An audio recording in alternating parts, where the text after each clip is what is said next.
बिस्मिल्लाहिर्रहमानिर्रहीम अस्सलाम वालेकुम। आई एम ख्वाजा मोहसिन इनाम। स्टूडेंट्स, हम डिस्कस कर रहे हैं कॉन्सेप्ट ऑफ स्लोप और कॉन्सेप्ट ऑफ डिस्टेंस की एप्लीकेशंस। हम सॉल्व कर रहे हैं इनफैक्ट एक्सरसाइज 4.1 के रेलेवेंट प्रॉब्लम्स। आइए शुरू करते हैं। Students, this is problem number 9 of exercise 4.1.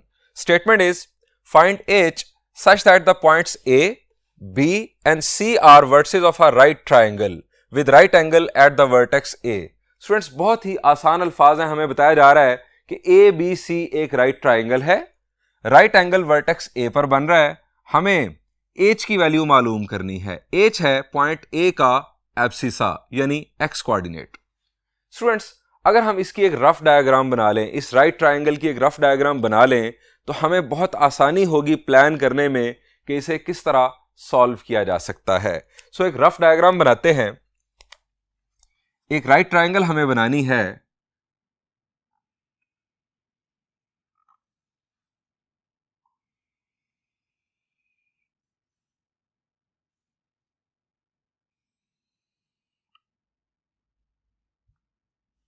हमें कहा गया है कि राइट एंगल वर्टेक्स ए पर है। स्टूडेंट्स, आप जानते हैं कि राइट एंगल है यहां पर, ये हमारा हो गया वर्टेक्स ए। अब वर्टेक्स बी और सी आप किसी को भी कह सकते हैं। ये रफ डायग्राम है, हम एक्स वाई प्लेन के अकॉर्डिंग एग्जैक्ट नहीं बना रहे। सो वर्टेक्स बी और वर्टेक्स सी आप किसी को भी कह सकते हैं। मैं इसे वर्टेक्स बी कह रहा हूं और इसे वर्टेक्स सी कह रहा हूं। Anti clockwise A B C जो हमारी कन्वेंशन है वो मुकम्मल हो रही है। अब स्टूडेंट्स, हमारे पास है दो कंसेप्ट्स, एक है कंसेप्ट ऑफ स्लोप और दूसरा है कंसेप्ट ऑफ डिस्टेंस। मेरा सवाल पहले आपसे कंसेप्ट ऑफ स्लोप के मुतालिक है। हमें कहा गया है कि राइट एंगल वर्टेक्स ए पर बन रहा है। मुझे आप ये बताएं कि ये साइड ए बी और ये साइड ए सी, इन दोनों की स्लोप्स का आपस में क्या ताल्लुक होगा? शाबाश जी। अगर दो लाइंस आपस में परपेंडिकुलर हों तो उनकी स्लोप्स का प्रोडक्ट -1 के इक्वल होता है, या वो स्लोप्स एक दूसरे का नेगेटिव रेसिप्रोकल भी हम कहते हैं। अब students, slope of A B और स्लोप ऑफ ए सी का प्रोडक्ट -1 के इक्वल होगा। अगर हम ये इक्वेशन बनाएंगे तो हमारे पास h उस इक्वेशन के अंदर मौजूद होगा, क्योंकि स्लोप ऑफ ए बी मालूम करते हुए भी h आएगा और स्लोप ऑफ ए सी मालूम करते हुए भी h आ जाएगा। अब इक्वेशन है एक, अननोन भी है एक। हम उस इक्वेशन को जब सॉल्व करेंगे तो हमें h की वैल्यू मिल जाएगी। ये तो हो गया हमारा प्लान नंबर 1। अब प्लान नंबर 2, अगर हम डिस्टेंस फार्मूला का कंसेप्ट यूज करें तो जरा बताएं कि राइट ट्राइंगल में साइड्स की लेंथ्स का आपस में क्या ताल्लुक होता है? शाबाश। राइट ट्राइंगल में साइड्स की लेंथ्स का आपस में क्या ताल्लुक होता है? जी, ये ताल्लुक बनता है पाइथागोरस थ्योरम की मदद से।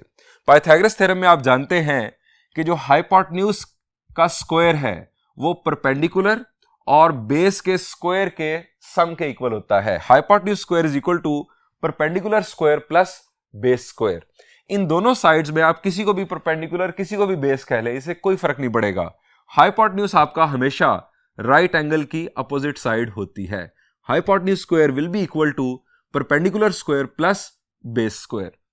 इस इक्वेशन को अगर हम सॉल्व करेंगे तो इस इक्वेशन के अंदर भी h इन्वॉल्व होगा डिस्टेंस मालूम करते हुए। इस इक्वेशन को सॉल्व करते हुए भी हमारे पास h की वैल्यू आएगी। सो ये हमारे पास दो रास्ते हैं इस प्रॉब्लम को सॉल्व करने के।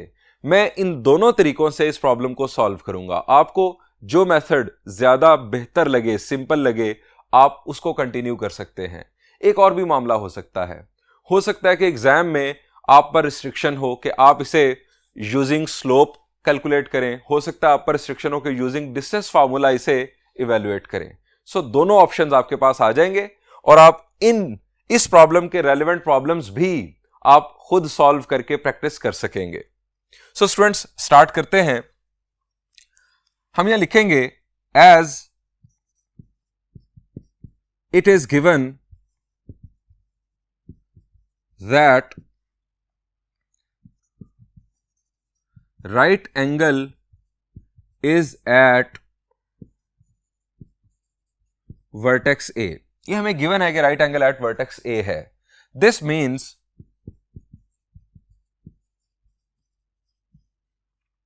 अगर राइट एंगल एट वर्टेक्स ए है तो कौन सी दो साइड्स आपस में परपेंडिकुलर होंगी? The answer is side A B और side A C. This means A C will be perpendicular to A B. ये दो साइड्स परपेंडिकुलर होंगी. सो स्लोप ऑफ ए सी, ये m denotes slope of AC, product slope of AB will be equal to -1. अगर ये दो line segments आपस में perpendicular होंगे तो इनकी स्लोप्स का प्रोडक्ट -1 के इक्वल होगा. अब हम इन दोनों की स्लोप्स यहां पर पुट कर देते हैं. स्टूडेंट, स्लोप ऑफ AC हमें बनानी है. A पॉइंट ये है, C पॉइंट ये है. y कोऑर्डिनेट्स का डिफरेंस -7 -1. अब अगर आपने पहले c का y कोऑर्डिनेट लिखा है न्यूमरेटर में, तो अब डिनोमिनेटर में c का ही x कोऑर्डिनेट लिखा जाएगा. यह आपको ख्याल रखना है. अगर आप पहले a का y कोऑर्डिनेट लिखते यहां पर, तो फिर डिनोमिनेटर में a का ही x कोऑर्डिनेट पहले आना था. आपका कंसेप्ट है y2 - y1 over x2 - x1 या y1 - y2 over x1 - x2. ये याद रखिएगा. -7 -1, अब -6 -8. Product slope of A B. Slope of A B 7 -1 और 2 -8 इक्वल टू -1. सिंप्लीफाई करते हैं. -7 -1 इज -8 ओवर -6 -8. 7 -1 is 6, 2 -8. अब यहां पर फर्दर सिंप्लीफिकेशन हो सकती है इस फ्रैक्शन के अंदर. अगर हम डिनोमिनेटर में से माइनस कॉमन ले लें तो वो माइनस ऊपर वाले माइनस को कैंसिल करेगा, तो हमारे पास आ जाएगा 8 over 6 plus 8. 6 over 2 -8 is equal to -1. अब 6 8s आर 48 और डिनोमिनेटर में भी हम प्रोडक्ट परफॉर्म कर दें तो हमारे पास आ जाएगा 6 2s are 12 -6h plus 2h -h square is equal to -1. 48 over 12 -4h -h square is equal to -1. अब क्रॉस मल्टीप्लीकेशन -1 के साथ प्रोडक्ट होगा ये, तो ये आ जाएगा हमारे पास h स्क्वायर. चूंकि ये नेगेटिव था, ये हो गया पॉजिटिव. ये भी नेगेटिव, ये भी पॉजिटिव हो जाएगा और ये हमारे पास हो जाएगा नेगेटिव, इज इक्वल टू 48. अब 48 को हम लेफ्ट साइड पर ले आते हैं ताकि हमारे पास ये क्वाड्रेटिक इक्वेशन बन जाए. h square plus 4h -12 -48 will be -60 is equal to 0. Students, ये हमारे पास आ गई क्वाड्रेटिक इक्वेशन जो h में क्वाड्रेटिक है. अब क्वाड्रेटिक इक्वेशन को सॉल्व करने के 3 मेथड्स हमने चैप्टर नंबर 4 फर्स्ट ईयर में डिस्कस किए थे एक्सरसाइज 4.1 के साथ. वो 3 मेथड क्या थे जी? एक मेथड था factorization by middle term break. Middle term break करके आप फैक्टराइज कर लें. ये मेथड हमें बहुत अच्छा लगता है. मिडिल टर्म ब्रेक हम अक्सर करने में कामयाब हो जाते हैं. नंबर 2 मेथड था कंप्लीटिंग स्क्वायर, जो हमें अच्छा नहीं लगता इसलिए कि हम इसे भूल जाते हैं. और नंबर 3 मेथड था क्वाड्रेटिक फार्मूला. क्वाड्रेटिक फार्मूला हमेशा हमारे काम आता है कि जब हमें मिडिल टर्म ब्रेक समझ ना आए. Quadratic formula is valid for all quadratic equations. अब यहां पर हमें पहले मिडिल टर्म ब्रेक करने की कोशिश करनी चाहिए. 1 इंटू -60 हमारे पास बनता है -60. 1 इंटू -60 बनता है -60 और मिडिल में है +4. हमें प्रोडक्ट के तौर पर चाहिए -60 और सम या डिफरेंस चाहिए 4. बताएं नंबर क्या होगा जी? सम या डिफरेंस 4 और प्रोडक्ट -60. कौन से दो नंबर्स होंगे जी? नंबर होगा +10 -6. +10 और -6 का प्रोडक्ट -60 और सम हो जाएगा 4. सो यहां लिखते हैं h square plus 10h -6h 10h minus 6h will be 4h. Minus 60 is equal to 0. अब कॉमन लेते हैं. फर्स्ट टू टर्म्स में से आप देख सकते हैं कि h कॉमन, h प्लस 10, और नेक्स्ट टू टर्म्स में से -6 कॉमन, h प्लस 10. यह आ गया h माइनस 6 और h प्लस 10 इक्वल टू 0. अब स्टूडेंट्स क्या करना चाहिए? जी, आपके ज़हन में फौरन आ चुका है कि हमें दो केसेस बना लेने चाहिए. h minus 6 is equal to 0 और h plus 10 is equal to 0. Students, यहां पर मैं थोड़ी सी डिटेल में जाना चाहता हूं. अक्सर स्टूडेंट्स एक बड़ी कॉमन मिस्टेक करते हैं सॉल्व करते हुए. वो क्या करते हैं? फर्ज करें यहां पर 0 नहीं है, यहां पर 6 लिखा हुआ है. अब दो फैक्टर्स का प्रोडक्ट 0 नहीं है, दो फैक्टर्स का प्रोडक्ट 6 है. वो क्या करते हैं? वो दो केसेस बना लेते हैं. h minus 6 is equal to 6 और h plus 10 is equal to 6. ये मैथमेटिकली रॉन्ग है. क्यों रॉन्ग है, इसको जरा समझ लें. स्टूडेंट्स, जब भी दो या दो से ज्यादा फैक्टर्स का प्रोडक्ट इक्वल टू 0 हो तो इसका मतलब है कि उन दोनों में से कोई एक लाजमी 0 है. दोनों में से कोई एक लाजमी 0 है. प्रोडक्ट 0 आता ही उस वक्त है जब दो फैक्टर्स में से कोई एक 0 हो. अदरवाइज प्रोडक्ट 0 नहीं आ सकता. वो दोनों भी 0 हो सकते हैं, दोनों में से एक तो लाजमी 0 होगा. यही बात 3 फैक्टर्स के लिए ट्रू है, यही 4, 5 और n फैक्टर्स के लिए ट्रू है. यानी अगर n फैक्टर्स हैं और उनका प्रोडक्ट है 0 तो उन n फैक्टर्स में से कोई एक लाजमी 0 होगा. अब हमें यह नहीं पता होता कि वो कौन सा होगा जो 0 होगा, चूंकि हर एक के अंदर अननोन मौजूद होगा, वेरिएबल मौजूद होगा. सो हम हर एक को इक्वल टू 0 लिखकर सॉल्व कर लेते हैं और हम पॉसिबिलिटीज निकाल लेते हैं कि ये वैल्यू भी हो सकती है इस अननोन की, ये वैल्यू भी हो सकती है, ये भी और ये भी. यानी हम बहुत सारी वैल्यूज कैलकुलेट कर लेते हैं. अब यहां पर अगर इन दोनों का प्रोडक्ट 6 है तो इसका हरगिज ये मतलब नहीं है कि इन दोनों में से कोई एक 6 के इक्वल होगा. ये हरगिज मतलब नहीं है. आपको मिसाल देता हूं. अगर प्रोडक्ट 6 है तो हो सकता है कि h माइनस 6 की वैल्यू 2 हो और h प्लस 10 की वैल्यू 3 हो. 3 2s आर 6.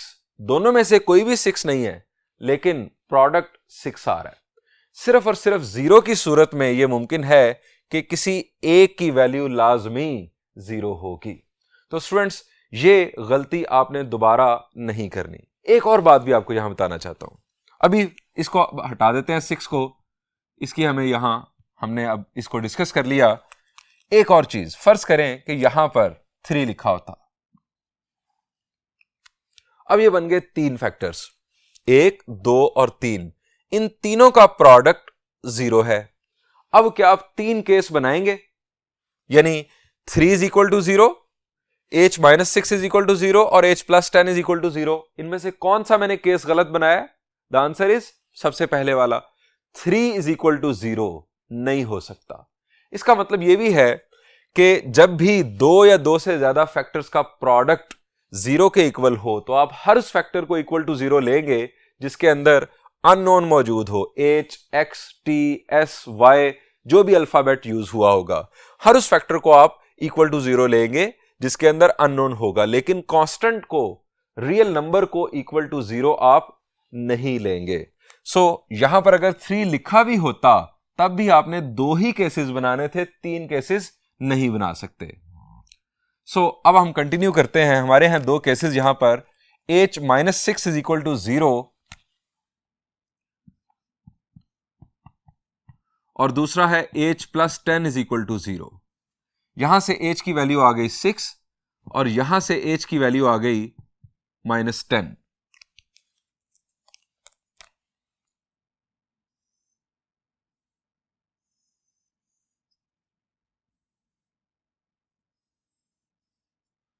स्टूडेंट्स, h की इन दो वैल्यूज के लिए हमारी जो ट्रायंगल है ABC वो राइट ट्रायंगल होगी. अब स्टूडेंट्स जरा रिकॉल करें कि h क्या था पॉइंट A के लिए.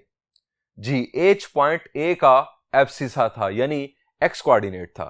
इसका मतलब यह हुआ कि वर्टेक्स B और C के साथ दो तरह के वर्टेक्स ए हैं, एक वर्टेक्स ए जिसमें एक्स कोऑर्डिनेट 6 होगा और एक वर्टेक्स ए जिसमें एक्स कोऑर्डिनेट -10 होगा। दो पॉसिबिलिटीज होंगी।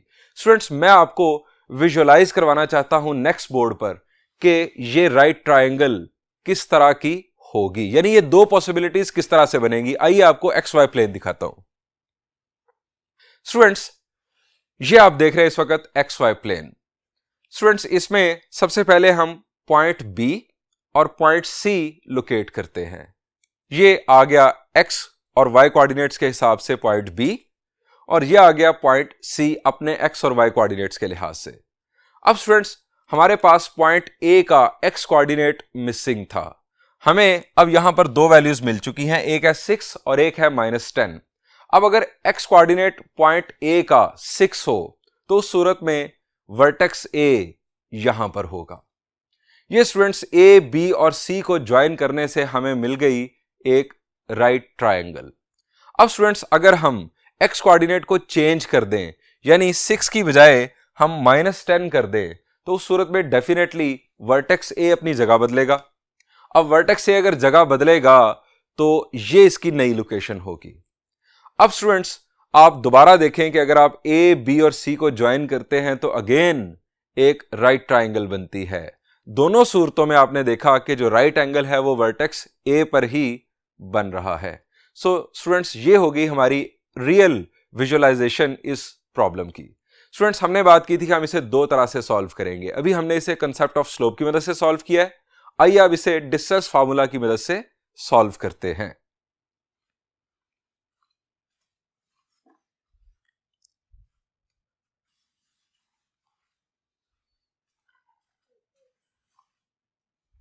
स्टूडेंट्स, अब हम इस प्रॉब्लम को डिस्टेंस फार्मूला के कंसेप्ट से सॉल्व करेंगे। अगेन वही हमारी रफ डायग्राम, स्टार्टिंग ऐसे ही, as it is given that right angle is at vertex A. ये स्टार्ट पर लिखने की इसलिए जरूरत है कि वर्टेक्स ए पर राइट एंगल का हवाला देकर हम बता सकेंगे कि हाइपोटेन्यूज कौन सी साइड है। हम यहां लिखेंगे so side B C is hypotenuse. अब ये हमारे पास हाइपोटेन्यूज इन दोनों साइड्स में से एक है परपेंडिकुलर और एक है बेस। हम पहले डिस्कस कर चुके हैं कि राइट ट्रायंगल में हाइपोटेन्यूज का square perpendicular square plus base square के इक्वल होता है बाय पाइथागोरस थ्योरम। सो हम लिखेंगे बाय पाइथागोरस थ्योरम।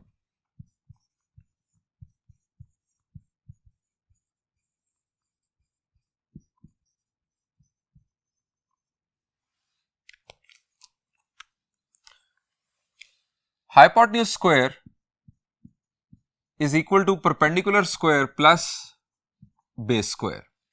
हमें इन तीनों साइड्स की लेंथ रिक्वायर्ड है। सो हम डिस्टेंस फार्मूला को यूज करते हुए तीनों साइड्स की लेंथ मालूम करते हैं। हाइपोटेन्यूज यहां पर हमने फिक्स कर लिया है, चूंकि वो राइट एंगल के अपोजिट है, वो है साइड बीसी की length. h is equal to side BC length.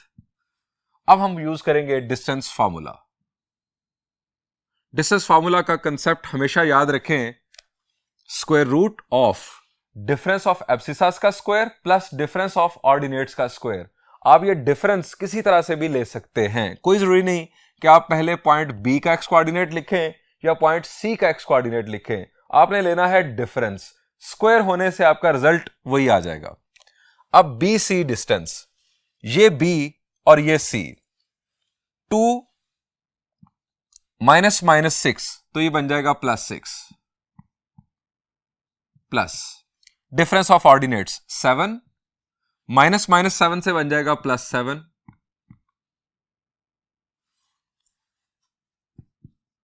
B C side की लेंथ 6 + 2 इज 8, 8 का स्क्वायर 64 प्लस 7 + 7 इज 14, 14 का square 196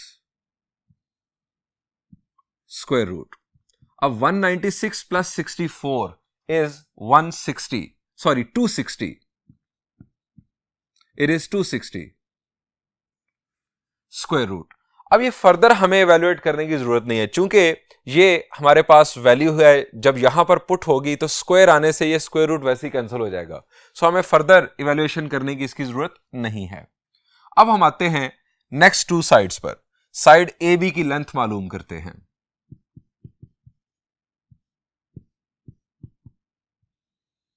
distance formula A B, h-2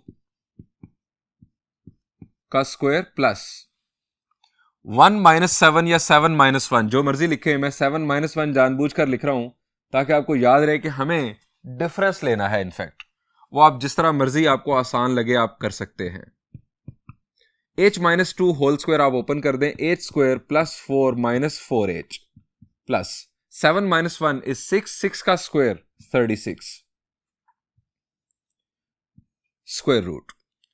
A B distance हमारे पास बन गया h² - 4h + 40 square root.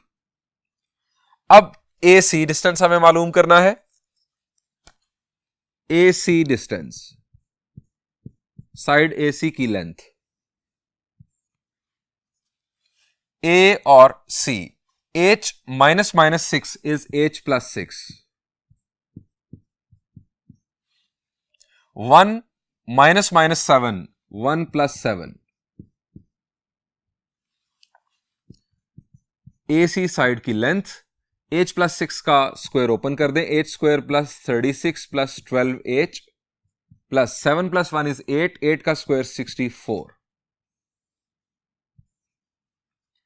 Further simplify किया तो ए सी distance h² + 12h, 36 + 64 is 100। ये स्टूडेंट्स हमारे पास तीनों साइड्स की लेंथ आ चुकी। ये हाइपोटेन्यूज की लेंथ और ये हमारे पास परपेंडिकुलर और बेस, इन दोनों में से जो भी है हमें से फर्क नहीं पड़ता। अब हम वैल्यूज पुट करते हैं। पुटिंग इन 1, इसको नाम दे दें 1 का। हाइपोटेन्यूज हमारे पास साइड बीसी है, स्क्वायर रूट ऑफ 260 का square is equal to perpendicular square plus base square, square root of h² - 4h + 40 का स्क्वायर प्लस h² + 12h + 100 का स्क्वायर। अब स्क्वायर रूट्स और स्क्वायर्स आपस में कैंसिल होंगे। 260 is equal to h² - 4h + 40 plus h² + 12h + 100। अब right side पर मौजूद तमाम टर्म्स ऐड सब्ट्रैक्ट करते हैं और 260 को भी दूसरी तरफ शिफ्ट कर देते हैं। h² + h² will be 2h² - 4h + 12h will be 8h और 40 + 100 is 140। 140 - 260, 140 - 260 will be -120 is equal to 0। अब स्टूडेंट्स यहां पर देखें कॉमन क्या आ रहा है। शाबाश जी, हम 2 कॉमन ले सकते हैं या पूरी इक्वेशन को 2 से डिवाइड कर सकते हैं। यहां पर आ जाएगा h² + 4h - 60 is equal to 0। अब अगेन ये h में क्वाड्रेटिक, हमें प्रोडक्ट चाहिए -60 और सम या डिफरेंस चाहिए +4। तो स्टूडेंट्स ये वही क्वाड्रेटिक इक्वेशन नहीं है जो हमने अभी जो सॉल्यूशन नंबर 1 डिस्कस किया इसी प्रॉब्लम का, उसमें बनी थी। जी बिल्कुल ये वही है। आप उसी मिडिल टर्म ब्रेक के अकॉर्डिंग इसको उसी अंदाज में कंटिन्यू करेंगे और वही 2 h की वैल्यूज आपको अगेन हासिल होंगी। अब स्टूडेंट्स आपको यह भी अंदाजा हो गया होगा कि अगर आपको रिस्ट्रिक्शन गिवन ना हो, यानी आपको यह ना कहा जाए कि आपने कॉन्सेप्ट ऑफ स्लोप या concept of distance formula use करना है, तो आपको समझ आ चुकी होगी कि आपके लिए कौन सा कॉन्सेप्ट यूज करना ज्यादा बेहतर है। ज्यादा सिंपल है कि आप कॉन्सेप्ट ऑफ स्लोप के जरिए इस तरह के प्रॉब्लम्स को सॉल्व करें। स्टूडेंट्स, मैं बढ़ता हूं अब एक और प्रॉब्लम की जानिब।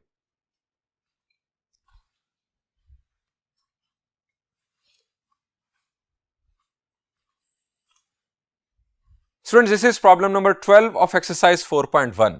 Statement is, if two vertices of an equilateral triangle are A and B, find the third vertex. How many of these triangles are possible? Students, हमें बताया जा रहा है कि A और B एक equilateral triangle के दो vertices हैं। हमें तीसरा vertex मालूम करना है और तीसरा vertex मालूम करने के बाद हमें यह भी बताना है कि कितनी ट्राइंगल्स पॉसिबल हैं। यानी वर्टेक्स ए, वर्टेक्स बी और वर्टेक्स सी जब आ जाएगा तो उसे देखते हुए हमें यह बताना होगा कि कितनी ट्राइंगल्स पॉसिबल हैं इक्विलेटरल इस सूरत में। अब स्टूडेंट्स, इक्विलेटरल ट्राइंगल क्या होती है जरा रिकॉल करें जी। ये जो प्रीफिक्स है इक्वी, ये निकला है इक्वल से, और लेटरल का मतलब होता है साइड्स। ऐसी ट्राइंगल जिसकी तीनों साइड्स की लेंथ बराबर हो इक्विलेटरल ट्राइंगल कहलाती है। इसे इक्वी एंगुलर भी कहा जाता है, क्योंकि अगर तीनों साइड्स बराबर होंगी तो तीनों एंगल्स भी बराबर होंगे। स्टूडेंट्स, ए बी ये दो वर्टेक्स हैं। हम तीसरे वर्टेक्स को अगर सी लेट कर लें और उसके कोऑर्डिनेट्स हैं एक्स कॉमा वाई, तो हमें पॉइंट सी के कोऑर्डिनेट्स यानी एक्स और वाई की वैल्यू मालूम करनी होगी। स्टूडेंट्स, चूंकि ये इक्विलेटरल ट्राइंगल है सो तीनों साइड्स की लेंथ हम इक्वल कंसीडर करेंगे, यानी साइड ए बी की लेंथ, साइड बी सी की लेंथ और साइड ए सी की लेंथ। अब चूंकि हमारे पास दो अननोन्स हैं एक्स और वाई, सो हमें कम से कम दो इक्वेशंस रिक्वायर्ड होंगी इसको सॉल्व करने के लिए, और दो इक्वेशंस हमें बआसानी मिल जाएंगी उस इक्वालिटी से कि जिसमें हम लिखेंगे साइड ए सी की length is equal to side BC की length is equal to side AB की लेंथ। स्टार्ट करते हैं इसका सॉल्यूशन। हम यहां लिखते हैं late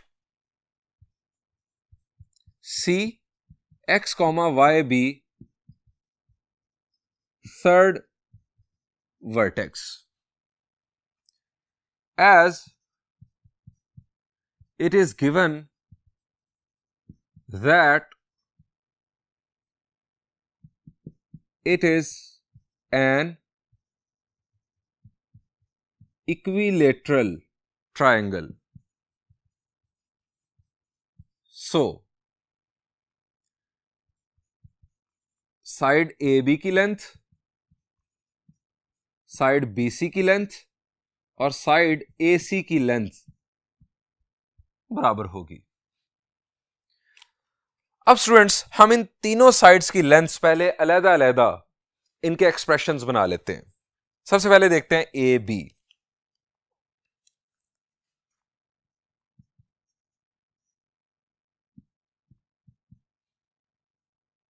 distance formula A B 3 minus minus 3, ये बन जाएगा 3 प्लस 3 प्लस 0 माइनस 0। अब इसको सिंप्लीफाई किया, 3 प्लस 3 इज 6, 6 का स्क्वायर 36, 36 का स्क्वायर रूट अगेन 6। 0 माइनस 0 0 ही था, इससे कोई फर्क नहीं पड़ना। 3 प्लस 3 6, 6 का स्क्वायर 36 का स्क्वायर रूट अगेन 6। उसके बाद साइड BC पर आ जाते हैं। B और C हमने लेट किया,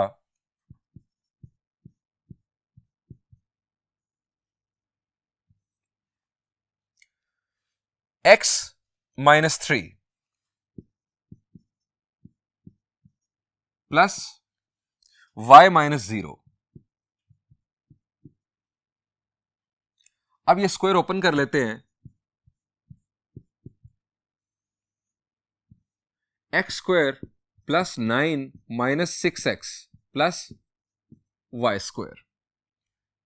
फर्दर सिंप्लीफिकेशन की जरूरत नहीं, यहीं तक इसे छोड़ देते हैं। फर्दर सिंप्लीफिकेशन वैसे हो भी नहीं सकती।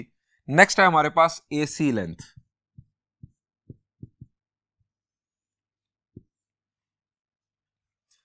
AC x माइनस माइनस 3, ये बन जाएगा x plus 3 plus y minus 0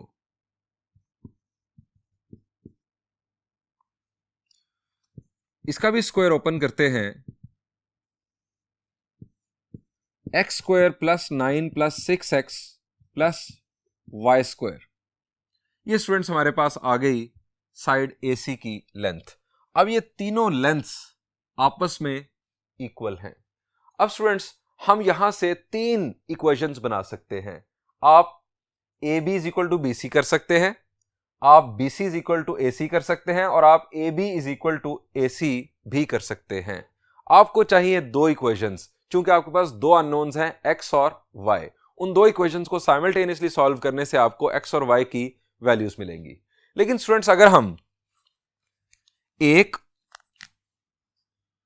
और ये 2, इन 2 साइड्स की लेंथ्स को अगर हम यहां पर वैल्यूज को गौर करें, अगर हम इन दोनों को आपस में इक्वलाइज कर लें, चूंकि ये 2 साइड्स की लेंथ्स हैं, ये इक्वल ही हैं, चूंकि ये इक्विलेटरल ट्रायंगल है, अगर हम इन्हें इक्वल करेंगे तो जरा देखें क्या होगा।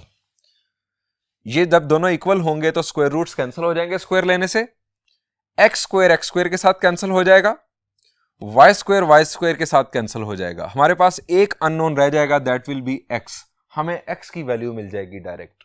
ये हमें इस सॉल्यूशन के अंदर ये फैसिलिटी मौजूद है कि हम ऐसा कर सकते हैं। उसकी वजह यह है कि ये जो हमारे पास कोऑर्डिनेट्स हैं -3 0 और 3 0, इनकी वजह से हमारे पास ये 2 ऐसे एक्सप्रेशंस बन गए यहां पर। एक हमारे पास ये एक्सप्रेशन और दूसरा ये एक्सप्रेशन। इन 2 की वजह से, चूंकि यहां पर एब्सिसास सेम थे न्यूमेरिकली और ऑर्डिनेट्स भी सेम थे, सो इनकी वजह से हमारे पास जो एक्सप्रेशंस बने हैं, इनको इक्वलाइज करने से हमारी फौरन सिंप्लीफिकेशन हो रही है। अदरवाइज हमें 2 इक्वेशंस बनानी थी और उन दोनों को साइमल्टेनियसली सॉल्व करना था, थोड़ा सा लेंथी हो जाना था। अब यहां पर हम इन दोनों को इक्वलाइज करते हैं। हम यहां लिखेंगे AC is equal to BC। अब AC मैंने लिखा लेफ्ट साइड पर, x square plus 9 plus 6x plus y square is equal to BC x square plus 9 minus 6x plus y square. Squaring both side से square roots cancel हो जाएंगे। X square plus 9 plus 6x plus y square is equal to x square plus 9 minus 6x plus y square. अब students ये x square इस x square के साथ cancel, Y square के साथ कैंसिल, 9 के साथ cancel, 6x is equal to minus 6x। अब students 6x plus 6x is equal to, यहां पर आ गया 0, क्योंकि माइनस 6x को आपने लेफ्ट साइड पर शिफ्ट कर दिया। 6x plus 6x is equal to 12x is equal to 0। यहां से x की वैल्यू आ गई 0। 12x इज इक्वल टू 0 का मतलब 12 तो 0 हो नहीं सकता, दोनों का प्रोडक्ट 0 है, तो x की वैल्यू 0 होगी। ये हमारे पास x की वैल्यू आ गई। स्टूडेंट्स ये हमारे पास आ गई x की वैल्यू 0, यानी पॉइंट C का x कोऑर्डिनेट हमें मिल गया 0। अब हम एक और इक्वेशन बना लेते हैं। हम कोई सी 2 साइड्स को दोबारा इक्वल ले लेते हैं। अभी हमने कॉम्बिनेशन बनाया था AC और BC का। अब हम AB को AC या AB को BC के साथ शामिल कर लेते हैं। हम यहां लिखेंगे नाउ BC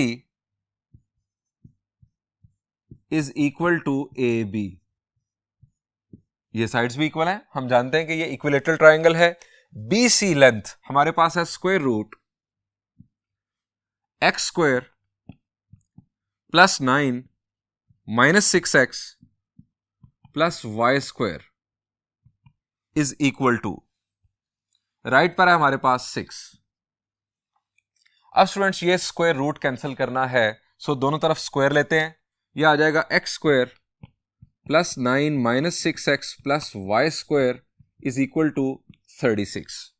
अब ये x की वैल्यू हमारे पास मौजूद है, हम x की वैल्यू इसमें पुट कर सकते हैं, हमें सिर्फ एक अननोन का सामना होगा, that will be y। x की वैल्यू पुट कर दें, पुट x इक्वल टू 0। ये हमारे पास आ गया 0 स्क्वायर प्लस 9 माइनस 6x, यहां पर भी 0, x की जगह पर 0 हम पुट कर रहे हैं, plus y square is equal to 36। अब ये भी 0, ये भी 0, y square is equal to 36 माइनस 9 will be 27, y square is equal to 27। अब 27 बुनियादी तौर पर क्या है जी, 3 टाइम्स 9। अब 3 टाइम्स 9 लिखने का फायदा कि 9 का स्क्वायर रूट हो जाएगा 3 और 3 स्क्वायर रूट के नीचे रहेगा, लेकिन स्क्वायर रूट की वजह से हमारे पास आएगा प्लस माइनस, y की वैल्यू हमारे पास आ गई plus minus 3 square root of 3। दोबारा देख लें कि 27 को मैंने लिखा 3 इंटू 9 का स्क्वायर रूट हो गया 3 और 3 स्क्वायर रूट के नीचे ही रहा, प्लस माइनस आ गया चूंकि हमने स्क्वायर रूट अप्लाई किया। अब स्टूडेंट्स हमारे पास y कोऑर्डिनेट्स की दो वैल्यूज आ गई, सो हम लिखेंगे हेंस c का x कोऑर्डिनेट 0 और उसके साथ आ गया 3 square root of 3, and c का x कोऑर्डिनेट 0 और y कोऑर्डिनेट आ गया नेगेटिव 3 स्क्वायर रूट ऑफ 3। अब स्टूडेंट्स हमें a और b दो वर्टिसेस गिवन थे, हमारे पास c वर्टेक्स के लिए दो ऑप्शंस आ गए, दोनों में x कोऑर्डिनेट तो सेम है लेकिन y कोऑर्डिनेट डिफरेंट है। स्टूडेंट्स मैं ये जो सॉल्यूशन है ये आपको विजुअलाइज भी करवाना चाहता हूं, तो आइए एक्स वाई प्लेन पर। ये स्टूडेंट्स आप देख रहे हैं एक्स वाई प्लेन। स्टूडेंट्स इसके अंदर हमने पॉइंट ए को लोकेट किया और ये हमने पॉइंट बी को लोकेट किया। अब सी के लिए हमारे पास दो ऑप्शंस हैं, एक है 0, 3 स्क्वायर रूट ऑफ 3, ये हमने पॉइंट सी को लोकेट किया। स्टूडेंट्स ये इन तीनों पॉइंट्स को हमने ज्वाइन किया तो हमें हासिल हुई, जैसा कि आप देख सकते हैं, एक इक्विलेटरल ट्रायंगल। अब C के लिए दूसरा ऑप्शन भी है, y कोऑर्डिनेट चेंज होने की वजह से C को हम रीलोकेट करते हैं, x कोऑर्डिनेट 0 अगेन और y coordinate -3 square root of 3, ये C को हमने रीलोकेट किया। अब स्टूडेंट्स ये हमारे पास ABC एक और इक्विलेटरल ट्रायंगल बन गई।